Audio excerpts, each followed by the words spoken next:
Broadcasting from the greatest castle in the world, in the county of Lawrence, NCTV45. Hello and welcome to NCTV45 and a very special second edition of Meet the Candidate here, a public affairs presentation of NCTV45, and we have extended the invitation to all candidates running for all positions and all candidates running for the mayoral position in Newcastle, Pennsylvania. Now, Mr. Albert Conti has graciously accepted our invitation and has come in for a special second session of Meet the Candidate. Welcome, Albert. Hi, Good Angela. to see you. Nice to see you again. So it's been exactly 1 month to the day that I was here last. I think it was Valentine's Day. Yeah. And very interesting month we had. I spent the last 3.5 weeks knocking on doors, over 1,200 doors to be exact. And very enlightening experience. For the candidates that don't do door-to-door, they'll never get it. Because in talking to all these people, the consensus was the stories almost mimicked each other. They're just fed up with elected officials who they put in office simply never come down their road again until it's time to run for office again. And they just want their roads taken care of. They want some reassurance that we're headed in the right direction. And they want to see and be engaged with their mayor. And, you know what I tell people? I give them my phone number. I give them my card with my phone number, and I tell them, look, you call me any time of day or night. Even if I'm not elected, you call me. I'll stop and see if I can help you. This is all people want. And I've been in areas that I haven't been into since I was a young man.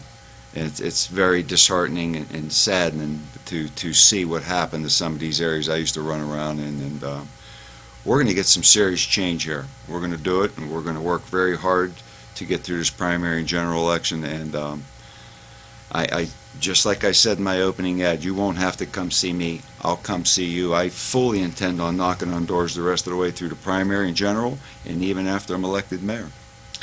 Now, the knocking on doors is very important.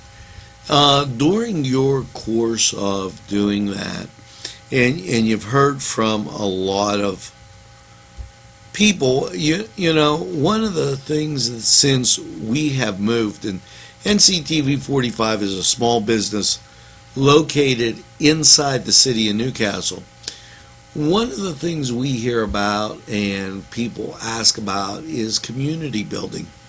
And it's very important, and I'm glad you touched upon the importance of community building by, as a mayor, and just as a person, going and being around the constituents you represent. Talk about being a mayor for everybody in the entire city. Exactly. Everybody got a variety of concerns, but the most thing is people want to be safe. They want their property values to go back up on the rise again. You know, we talked about this last time I was on with absentee landlords and stuff, and how they've wrecked just about every ward in this town. And I got to see it firsthand and what it's done to us over the last couple of decades. And they just want some serious change. And we have to give it to them. We cannot continue to take people's tax dollars and never go down these streets again. It's not going to work unless we go down these streets and we find fixes for every neighborhood. And you know, we're going to have to retool Public Works. We got a lot of good bodies in Public Works. I think we just need some better equipment. We need some better leadership. We need a better long-term plan, a 4-year plan, an 8-year plan of where we're going to be in these different wards. And I fully intend on being the mayor that walks the streets with these boys. You know, I've ran a crew for a lot of years in my own business, and we have a plan. You know, we have weekly meetings. We know where we're at on Monday. We know where we're going to be on Friday. And I fully intend on making my Public Works that type of business. We're not going to just ride around and get nothing accomplished all day long. We're going to have an agenda. It will be accomplished, and I'll be out there every day making sure it's accomplished. We'll be right back.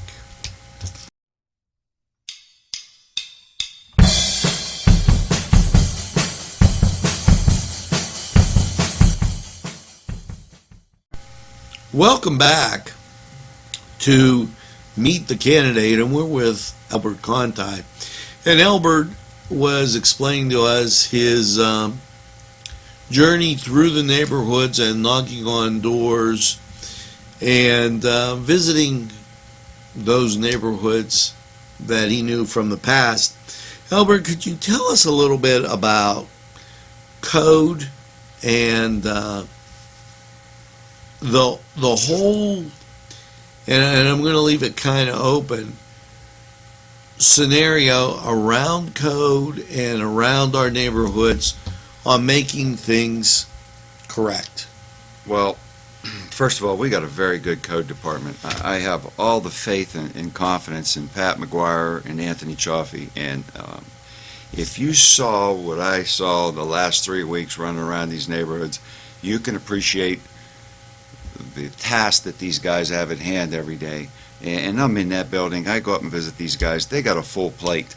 25 years ago, maybe their job wasn't as difficult when the blight situation was not a lot to talk about.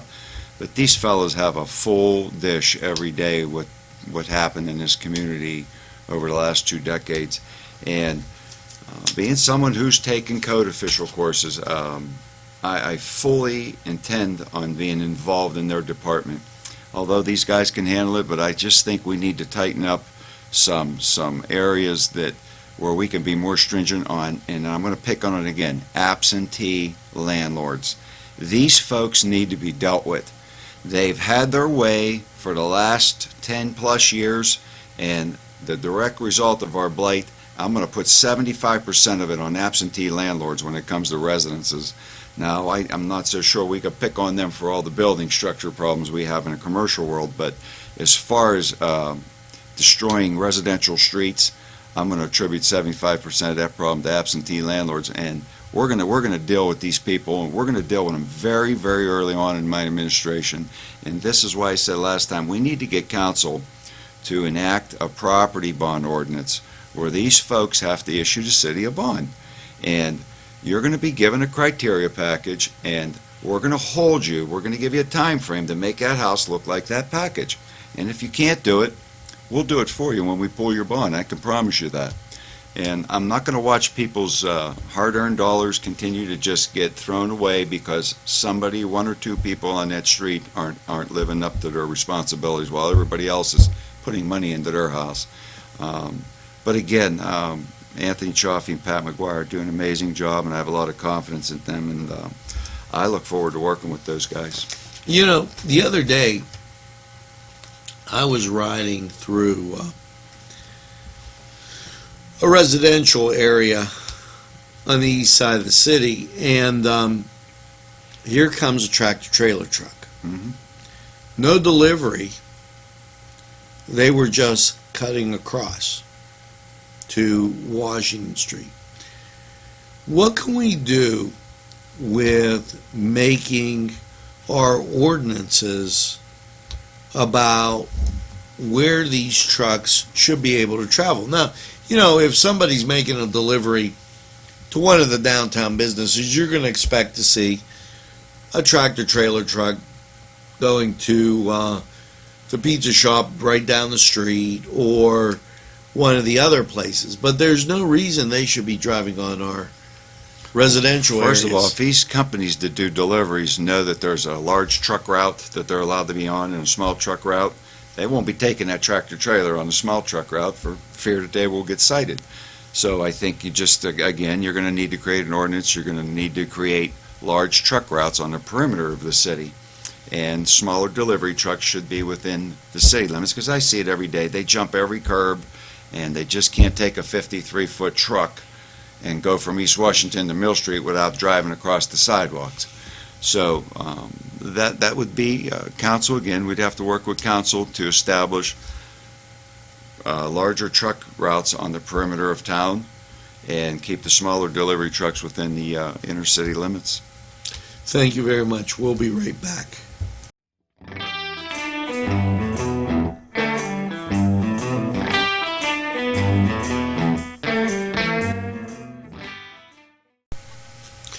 Welcome back, and I would like to talk a little bit, Albert, about the roads, which are in some disrepair, and to say the least. And Act 147, what that means and how we can move forward. First of all, at some point in time, you have got to quit putting a Band-Aid on a problem, and you've just got to fix it right. And, when I got into office 7 years ago, we were considered a junk bond town. Today, we have an A- rating. And why is that so important that we have an A- rating right now? Well, bonding world's based on credibility. If you go to buy a car and you have bad credit, your interest rate's going to be high. If you have good credit, your interest rate's going to be low. At some point in time, the next mayor is going to have to, and council is going to have to seriously consider engaging into a bond issue to do these roads right. $5 million isn't going to fall off the tree.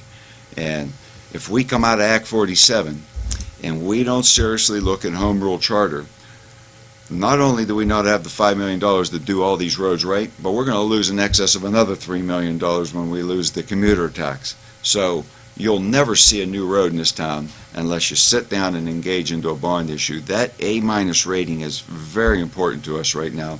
We're going to be able to do something now that we couldn't do 7, 8 years ago. And that's very important. And so something else about Public Works. I said it earlier, we have a lot of good people to work in Public Works. I think we just need retooled. When I was a younger guy running around Newcastle, we had pavers, we had rollers, we had graders, we had milling machines. I don't know how you expect these guys to be effective and do their job when we don't own anything. We own 2 shovels, a pickup truck, and I don't know. The end result is what you see. But I don't know why we don't have it, but I can tell you this, if I'm mayor, I'm going to work with council. We're going to have the stuff that any other public works department has, and we're going to hit this town very hard, very long hours, and I'll show you how to make a dent in bad roads very quickly. But the other candidates can argue with this all they want. If you don't engage into a bond issue, you're never going to have enough money to do these roads right. Now, you mentioned home rule charter. Yes. Can you tell us a little bit? That seems like a long conversation, but what is home rule charter? Home rule charter is offered by the state of Pennsylvania, where the voters, it's put on a ballot and it's done by referendum, and the voters decide if they want this for their municipality. And we touched base maybe on it briefly last time I was on, but again, when we exit Act 47, we're going to lose the commuter tax.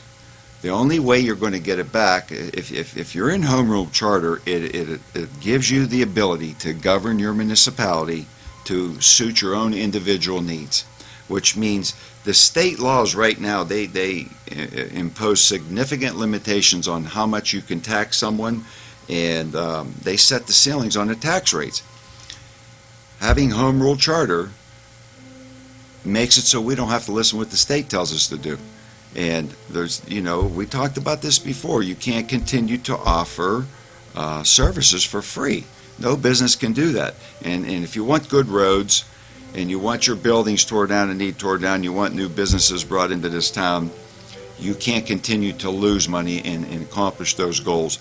I just don't see us getting through the next 4 years without engaging in the home rule charter. And then one other thing, Angela, I want to tell you, that set the myth aside about people are going to lose their jobs when you go into home rule charter. That's not the case. Every position can be evaluated. Doesn't necessarily mean you're not going to have a controller, you're not going to have a treasurer, you're not going to have a chief financial officer. That's not the case at all. All we want to be able to do is be able to govern and set our tax base where it should be. And other municipalities are doing it. It works fine for them. I just don't see us getting through this without engaging in the home rule charter. In other words, You're still playing football. You're just running a little different offense. That's exactly right. Now, we're going to take this break, and we'll be right back after these messages.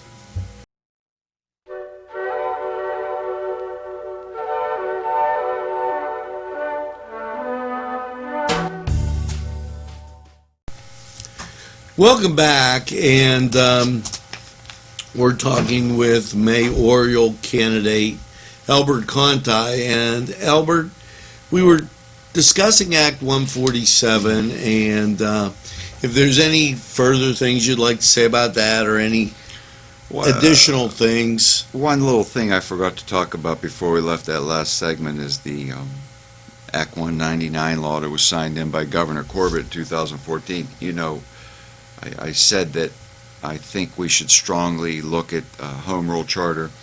That's not to say that maybe we should not be able to get a hold of the other 20-plus mayors and 20-plus councils that are due to come out in 2022 when we are. I don't know. Maybe we can get this law overturned if we get to Harrisburg as a large group, or maybe we can get this one Act 99 revisited and restructured so that every city's looked at on a city-by-city basis. I just don't think it's fair that we all get thrown in that same pot because of Pittsburgh and them staying in it so long that they actually profited from it. This is what initiated Governor Corbett to sign the Act 199 to begin with. So, I mean, there's a possibility that you may be able to stay in Act 47 if we can get this law reworked, and that was just something I wanted to touch base on again. So, before we end our segment for today, last time I was on, I issued a challenge to all candidates on both sides of the aisle, Democrat and Republican, and to this day, 1 month later, I still don't have one offer. So maybe I'll just send it out there one more time if you folks want to still get together for the primary and let the voters get to see us all on one public platform.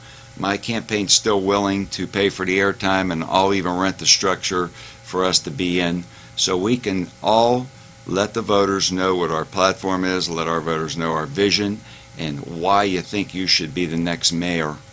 So, and Angelo, as always, I want to thank you for having me. You're always a gentleman. Thank you very much. Thank I you. appreciate it. And this was NCTV45's Meet the Candidate Community Fairs presentation of NCTV45. And we've extended the invitation, as I've said before. So I'd like to thank you for tuning in, and remember, anytime on your time, we're NCTV45.